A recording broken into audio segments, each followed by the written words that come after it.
এই জিনিসটা অন্যভাবে সে যে আমাকে বিএনপির লোকজন আমাকে মারছে, মাইরা মার্কেট থেকে তাড়াই দিচ্ছে, আসলে এটা সম্পূর্ণ মিথ্যা।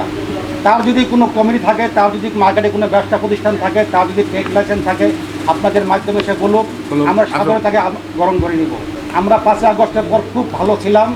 আমাদের এখানকার স্থানীয় কাউন্সিলর মামুন ভাই, উনি আমাদেরকে যথেষ্ট পরিমাণ সহযোগিতা করেছে। তিনি বলেছে, আমার ভাই, আমার বাপ যদিও আসে, আপনারা মার্কেটে ঢুকতে দিবেন না, আপনারা ব্যবসায়ীরা মার্কেট চালাবেন। যদি কোনো আমার এলাকার কোনো বিএনপির কর্মী আপনাদের মার্কেটে যায়, আপনারা মার্কেটে তাকে বেঁধে আমাকে ফোন দিবেন, আমি তাকে পুলিশের হাতে তুলে দেবো।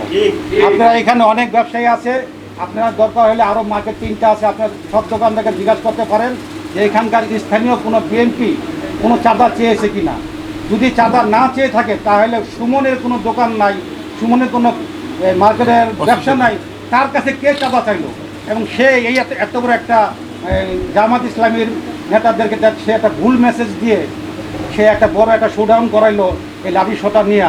এটা আমরা এই ব্যবসায়ীরা আতঙ্কিত। এর জন্য আপনাদের সহযোগিতা চাই।